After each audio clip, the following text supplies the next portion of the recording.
ഒരു സെയിൽസിൽ അല്ലെങ്കിൽ ബിസിനസ്സിൽ ഒരു പുതിയ ക്ലയൻറ്റിനെ നമ്മൾ അപ്രോച്ച് ചെയ്യുമ്പം അവരുമായി പെട്ടെന്ന് നല്ല ഒരു റാപ്പോ ബിൽഡ് ചെയ്യാൻ, ഒരു ട്രസ്റ്റ് ബിൽഡ് ചെയ്യാൻ, അവരുമായി നല്ല ഒരു ബന്ധം സ്ഥാപിക്കാനുള്ള 9 ടിപ്സുകളെ കുറിച്ചാണ് ഇന്ന് നമ്മൾ സംസാരിക്കുന്നത്.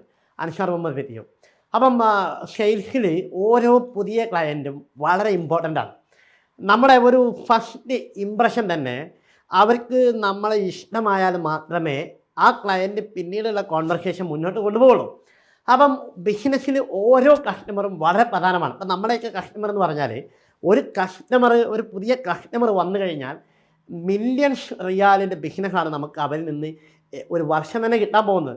അപ്പോൾ ഓരോ ക്ലയൻറ്റും വളരെ പ്രധാനപ്പെട്ടതാണ് സെയിൽസിൽ. അപ്പോൾ നമ്മൾ ആദ്യമായി അപ്രോച്ച് ചെയ്യുമ്പം ഇതുപോലത്തെ കുറേ കോളുകൾ അവർക്ക് കിട്ടുന്നുണ്ടാകും. ഒരുപാട് പുതിയ ക്ലയൻറ്റ്സ് അവരിലേക്ക് വരുന്നുണ്ടാകും. അപ്പം പല സ്ഥലത്തും ഇവർ പ്രൊഡക്റ്റ് വാങ്ങി പെട്ടിട്ടുണ്ടാവും.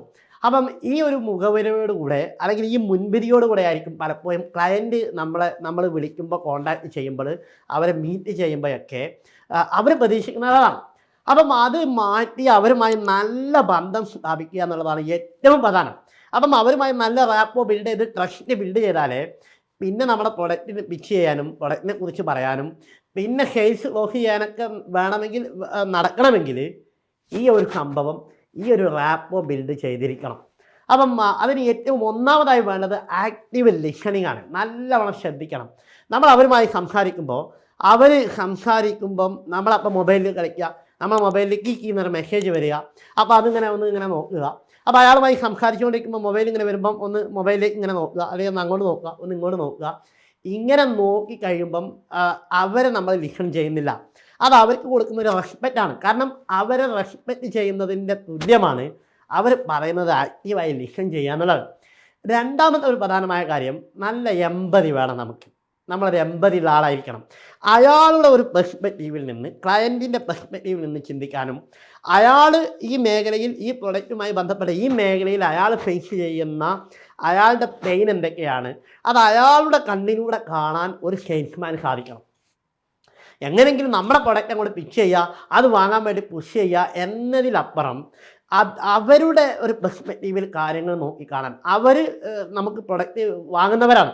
അപ്പം അവർ ഫേസ് ചെയ്യുന്ന കാര്യങ്ങൾ അവരെ കണ്ണിലൂടെ നമുക്ക് കാണാനും ചിന്തിക്കാനും മനസ്സിലാക്കാനും കഴിയണം.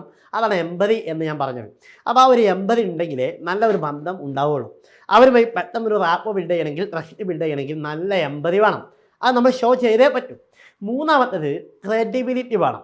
നമ്മൾ സംസാരിക്കുന്നത് കൃത്യമായ കാര്യമായിരിക്കണം, സത്യമായിരിക്കണം, ഓവർ ആക്ട് ചെയ്യാൻ പാടില്ല.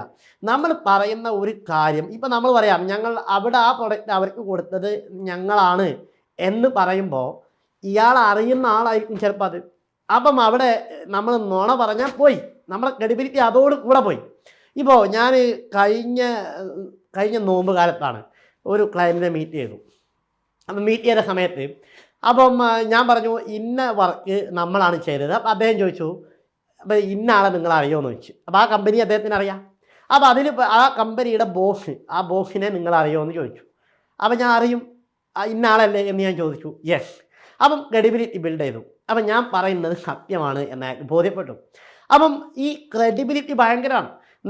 ഞങ്ങൾ അങ്ങനെ ചെയ്യും, ഇങ്ങനെ ചെയ്യും, ഞങ്ങൾ പ്രൊഡക്റ്റ് അങ്ങനെയാണ് ഇങ്ങനെയാണ് എന്നൊക്കെ പറയുമ്പോൾ അവർക്ക് അതിനെക്കുറിച്ച് എന്തെങ്കിലും ഒരു കൺസേൺ ഉണ്ടെങ്കിൽ, ഒരു വിശ്വാസക്കുറവ് അവിടെ വന്നു പോയാൽ നമ്മുടെ കോൺവെർസേഷൻ അവിടെ നിൽക്കും. നമ്മളുമായിട്ട് അവർക്ക് റാപ്പോ ബിൽഡ് ചെയ്യില്ല. അപ്പം നല്ല ക്രെഡിബിലിറ്റി വേണം. ഉള്ളതേ സംസാരിക്കാവൂ, ഉള്ളത് വൃത്തിയായി നല്ല ഒതൻറ്റിക്കായിട്ട് പറയാൻ നമുക്ക് പറ്റണം. അപ്പം ക്രെഡിബിലിറ്റി വേണം.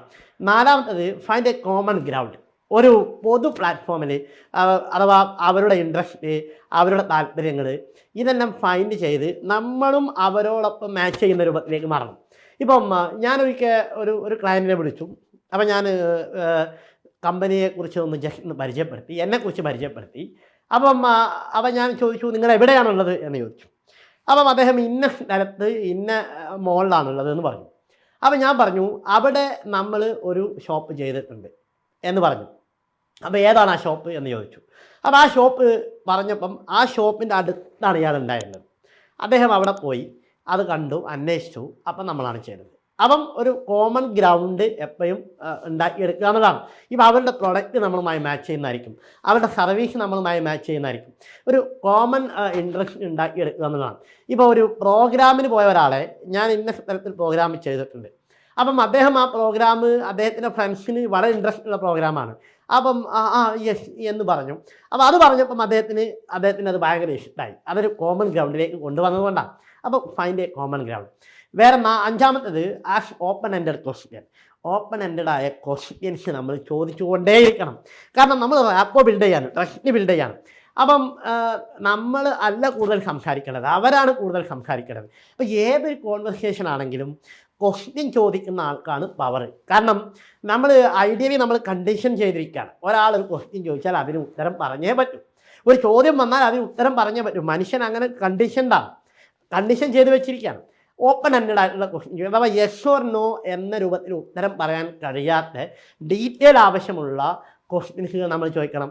അപ്പോൾ അതിന് what, how, why, tell me about എന്നുള്ള ഫ്രേസ് വെച്ച് തുടങ്ങുന്ന ക്വസ്റ്റ്യൻ ആണ്. ഈ ക്വസ്റ്റ്യൻ ടാഗ് വെച്ചിട്ടാണ് നമ്മൾ ചോദിക്കേണ്ടത്.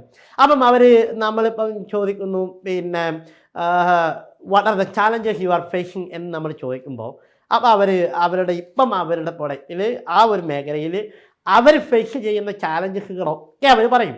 അവർ ഡീറ്റെയിൽ ആയി പറയും. അപ്പോൾ നമ്മൾ ആക്റ്റീവ് ലിസണിങ് നമ്മൾ ശ്രദ്ധിക്കും. നമുക്കത് അവരുടെ ഒരു പോയിന്റ് ഓഫ് വ്യൂവിൽ എമ്പതറ്റിക്കായിട്ട് നമുക്കത് ലിസൺ ചെയ്യാൻ പറ്റും. അവിടെ പിന്നെ അങ്ങനെ അവർ സംസാരിക്കുമ്പോൾ അതിൽ നമുക്കൊരു കോമൺ ഗ്രൗണ്ട് എസ്റ്റാബ്ലിഷ് ചെയ്യാൻ പറ്റും. അപ്പോൾ ക്വസ്റ്റ്യൻസ് ചോദിച്ച് അവരെ സംസാരിക്കാൻ അനുവദിക്കണം. എന്നിട്ട് നമ്മൾ ലിസൺ ചെയ്തുകൊണ്ടിരുന്നാൽ നമുക്ക് സ്വാഭാവികമായിട്ടും അവർക്ക് നമ്മളോട് ഇഷ്ടമാണ്. അപ്പോൾ ഓപ്പൺ എൻഡഡ് ക്വസ്റ്റ്യൻസ് ചോദിക്കുക എന്നതാണ്.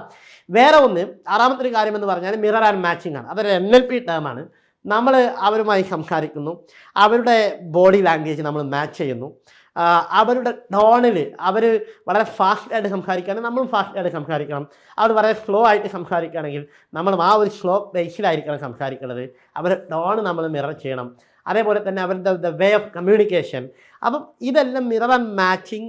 ഇതിലൂടെ നമുക്ക് ഈ മിറർ ആൻഡ് മാച്ചിങ് നമുക്ക് റാപ്പോ ബിൽഡ് ചെയ്യാൻ പറ്റിയ ഏറ്റവും വലിയതാണ്. അപ്പം അത് NLP പഠിച്ചാൽ അതൊക്കെ മിറർ ആൻഡ് മാച്ചിങ് ഒരാൾക്ക് നമ്മുടെ ലൈക്കബിലിറ്റി കൂട്ടാൻ വേണ്ടി പറ്റുന്ന ഏറ്റവും നല്ലൊരു ടൂളാണ്. അത് മിറർ ആൻഡ് മാച്ചിങ് ചെയ്യണം. വേറെ ഏഴാമത്തെ ഒരു പോയിന്റ്, നമ്മൾ വാല്യൂ പ്രൊവൈഡ് ചെയ്യണം. നമ്മളെ പ്രൊഡക്റ്റ് പിച്ച് ചെയ്യുന്നതിന് മുമ്പ് തന്നെ നമ്മളെപ്പോഴും ഒരു ഹെൽപ്പ് മെൻറ്റാലിറ്റിയിൽ അല്ലെങ്കിൽ ഒരു വാല്യൂ കൊടുക്കുന്ന എന്തെങ്കിലും ഹെൽപ്പ് കൊടുക്കുന്ന രൂപത്തിൽ നമ്മുടെ കൺസൾട്ടൻ്റ് സ്റ്റൈലിലേക്ക് നമ്മൾ പ്രൊഡക്റ്റ് പിച്ച് ചെയ്യുന്നതിൻ്റെ മുമ്പ് തന്നെ നമ്മൾ മാറണം. അപ്പം അങ്ങനെ ഒരു വാല്യൂ കൊടുക്കുന്ന ഒരു സിസ്റ്റത്തിലേക്ക് ഇപ്പം നമ്മളിപ്പം പല ആളുകളുടെയും ഒരു ബിസിനസ്സിൽ അവരെ ബിസിനസ്സുമായി ബന്ധപ്പെട്ട ചില സജഷൻസ് നമ്മൾ പറയാറുണ്ട്. അപ്പം അവരെ ബിസിനസ്സിൽ കണ്ട കുറേ ഗുണങ്ങൾ പറയാറുണ്ട്. അപ്പം നമ്മൾ എപ്പോൾ ഒരു വാല്യൂ പ്രൊവൈഡ് ചെയ്യുന്ന ഒരാളായി അവർക്ക് ഫീൽ ചെയ്യണം. അങ്ങനെ വരുമ്പം അവർക്ക് നമ്മൾ റാപ്പോ ബിൽഡ് ചെയ്യാൻ പറ്റും. വേറെ ഒന്ന്, ബി റെസ്പെക്റ്റ്ഫുൾ. നമ്മൾ അവരെ റെസ്പെക്റ്റ് ചെയ്യണം. അവരെ സംസാരിക്കുമ്പോൾ കയറി സംസാരിക്കരുത്. അവർ സംസാരിക്കുമ്പോൾ നല്ല ക്ലോസ് ആയിട്ട് ലിസൺ ചെയ്യണം. അവർക്കൊരു റെസ്പെക്റ്റ് നമ്മൾ കൊടുക്കണം. അവരെ നമ്മൾ ബഹുമാനിക്കണം. അവർക്കൊരു സ്പേസ് ഉണ്ട്. ആ സ്പേസിൽ കൊടുത്തുകൊണ്ട് നല്ലവണ്ണം ശ്രദ്ധിച്ചുകൊണ്ട് അവരുമായി നമ്മൾ കമ്മ്യൂണിക്കേറ്റ് ചെയ്യണം. അപ്പം നമ്മൾ അവർക്ക് ഇഷ്ടം കൂടാൻ വേണ്ടി അത് കാരണം. വേറൊന്ന് ഫോളോ അപ്പ് ആണ്. ഫ്രീക്വൻറ്റ് ഇൻ്റർവെല്ലിൽ അവരെ ഫോളോ അപ്പ് ചെയ്തുകൊണ്ടേയിരിക്കണം. അവർക്ക് ഇഷ്ടമാകുന്ന രൂപത്തിൽ ഇടയ്ക്കിടയ്ക്ക് നമ്മൾ അവരിലേക്ക് എത്തണം. അപ്പോൾ അങ്ങനെ വരുമ്പോൾ സ്വാഭാവികമായിട്ടും നമ്മൾ കാണും ആ പ്രോഡക്റ്റ് ആവശ്യമുള്ള സമയത്ത് അവർ നമ്മെ കോൺടാക്ട് ചെയ്യും. ഇങ്ങനെയാണ് നമ്മൾ റാപ്പോ ബിൽഡ് ചെയ്യുന്നത്, ട്രസ്റ്റ് ബിൽഡ് ചെയ്യുന്നത്, ക്രെഡിബിലിറ്റി ഉണ്ടാക്കിയെടുക്കുന്നത്. ഇത് ഒരു പുതിയ ക്ലയൻറ്റിനെ സംബന്ധിച്ചിടത്തോളം ഇപ്പം ഏത് കമ്പനി ആയിക്കോട്ടെ, ഇപ്പം എൻ്റെ കമ്പനിയേക്കാൾ എന്നെ ഇഷ്ടമായാലേ എൻ്റെ കമ്പനീൻ്റെ പ്രൊഡക്റ്റ് അവർ വാങ്ങുള്ളൂ. എന്നെ ഇഷ്ടമായാലേ എൻ്റെ കമ്പനീൻ്റെ പ്രൊഡക്റ്റ് അവർ വാങ്ങുള്ളൂ. അപ്പം ഈ റാപ്പോ ബിൽഡ് ചെയ്താൽ അവർക്ക് നമ്മളെ ഇഷ്ടമായാൽ അവർ നമ്മളെ പ്രൊഡക്റ്റ് വാങ്ങും. അപ്പം നമ്മളെ ഇഷ്ടമാവുക എന്നതാണ് ഒരു പുതിയ ക്ലയൻസിലേക്ക് നമ്മൾ എത്തുമ്പോൾ ഏറ്റവും പ്രധാനമായി നമ്മൾ ശ്രദ്ധിക്കേണ്ട ഒരു കാര്യം. അപ്പോൾ ഈ കാര്യങ്ങളെല്ലാം നമ്മൾ മുന്നോട്ട് കൊണ്ടുപോയാൽ തീർച്ചയായും ഏതൊരു ക്ലയൻറ്റിനും ഇഷ്ടപ്പെടുന്ന ഒരു പേഴ്സണാലിറ്റി ക്രിയേറ്റ് ചെയ്യാൻ നമുക്ക് സാധിക്കും. നമ്മളവർക്ക് ഇഷ്ടമാകും, നല്ല റാപ്പോ ബിൽഡാകും, നല്ല ട്രസ്റ്റ് ഉണ്ടാകും. അപ്പോൾ നമുക്ക് നമ്മളെ പ്രൊഡക്റ്റ് പിച്ച് ചെയ്യാൻ പറ്റും, അത് നമുക്ക് ക്ലോസ് ചെയ്യാൻ പറ്റും. വീണ്ടും മറ്റൊരാശയങ്ങളുമായി കാണാം. Thank you very much.